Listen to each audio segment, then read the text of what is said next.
In 2018, a university lecturer in Istanbul earned the equivalent of about $1,400 a month, enough for a small apartment, a car, 2 children and school.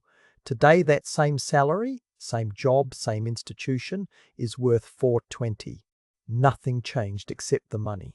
Everything changed. Turkey's currency has lost over 80% of its value against the dollar in the last decade. Not during a war, not during a famine, during a period the government called economic growth.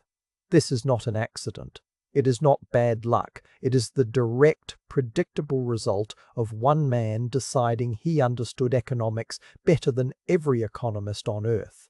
And Turkey is now burning through $2.5 billion every single day just to keep the lira alive. $2.5 billion every day. Gone.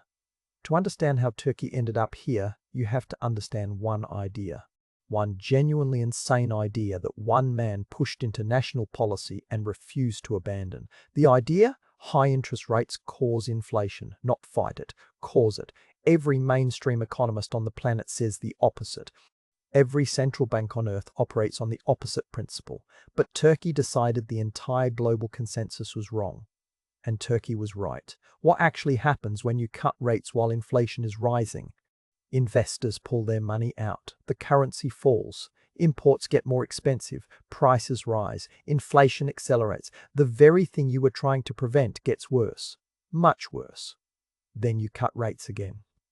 Turkish inflation officially hit 85% in 2022.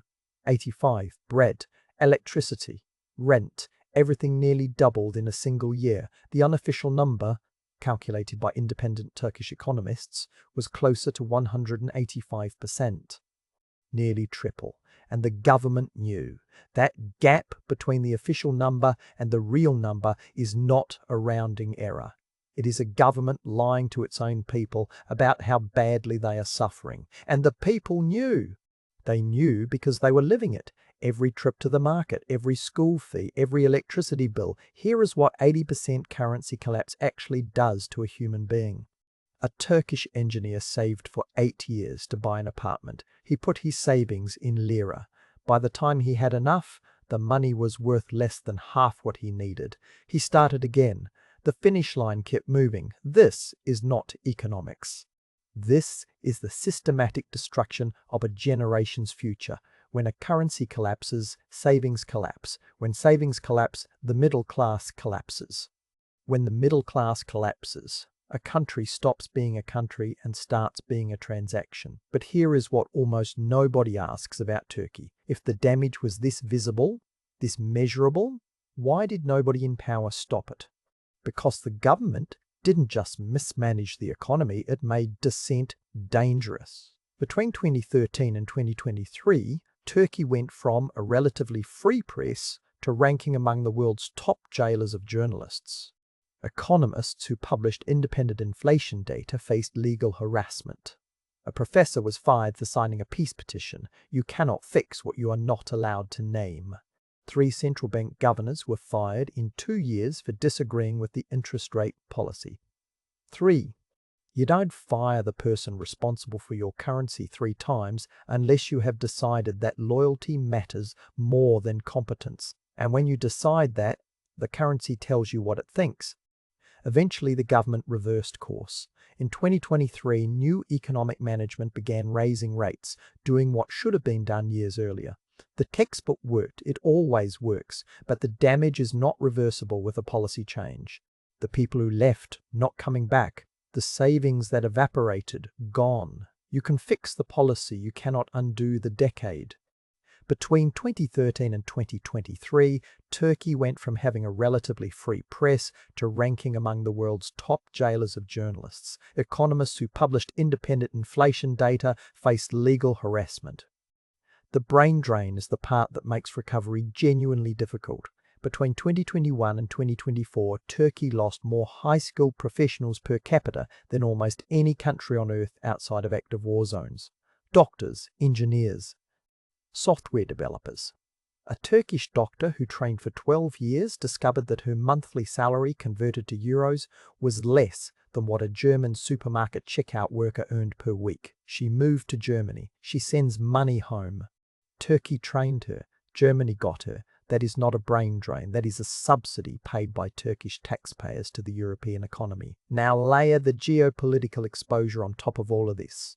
Turkey sits at the intersection of Europe, the Middle East, Russia, and Central Asia. That geography is both its greatest asset and its most dangerous liability. And here is the trap nobody sees coming. When your geography makes you useful to everyone eventually asks for something in return. Russian tourists flooded Turkey when sanctions hit, Russian money parked in Turkish real estate. That looked like a gift. It was a trap. When the geopolitical weather changes, and it always changes, Turkey is left holding an economy partially built on the spending habits of a sanctioned petrostate. Turkey's total external debt sits at over 460 billion US dollars. Denominated in dollars and euros, the repayments are in dollars and euros, the income to service it comes in lira. Do the math. A currency worth a fraction of what it was when the debt was taken. The interest compounds, the lira falls, the gap widens. Tourism saves Turkey every summer.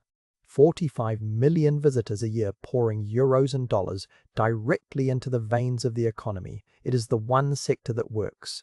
Which means Turkey's economic survival is now partially dependent on whether Europeans feel like going to the beach. That is what a G20 economy looks like when ideology replaces competence at the top. The young Turks who stayed, and millions did, because it is their country and they love it, are navigating an economy where saving in lira is financial self-harm, where property is the only store of value, where a university degree in a technical field pays less than a street vendor in Munich, where the smartest decision a young Turkish professional can make is to leave the country that educated them. Many of them buy gold instead, not as investment, as survival. Turkey has one of the highest rates of household gold ownership on earth, not because Turks are uniquely interested in precious metals, because they learned through their parents and grandparents that lira cannot be trusted to exist tomorrow. That is not the behavior of citizens in a functioning economy. That is the behavior of people who have been burned so many times they have stopped believing. When citizens stop believing in the money dies. Slowly, then all at once. So where does Turkey stand right now? The official inflation rate is coming down. The central bank is doing what should have been done years ago. The government is presenting this as a recovery, and technically, some of the numbers are improving. But here is what a recovery looks like on the ground. The lecturer who was earning $1,400 in 2018 is now earning $420. Even if inflation falls to zero tomorrow, he is not earning $1,400 again anytime soon. The savings that evaporated don't come back with a policy correction. The doctors in Germany don't come home because the central bank raised rates correctly. Turkey is a country that punished its own competence, exported its own talent, and printed its way through consequences it then made illegal to discuss. That is not an economic crisis. That is a political choice, dressed up as an inevitability. The tragedy of Turkey is not that it was poor. It was never poor. For a brief decade in the 2000s, it was one of the fastest growing economies on the planet. A genuine emerging power. It had everything. And it chose one man's economic theory over the accumulated evidence of every functioning economy on Earth. Not a war, not a natural disaster, a belief, held too tightly by one person for too long. The lecturer is still at his desk. He is still teaching. He does not plan to leave, but his students are making different calculations, the best ones, the ones he trained. They are looking at the salary they will earn when they graduate, and they are doing the same maths he refused to do. Turkey didn't run out of money, it ran out of trust.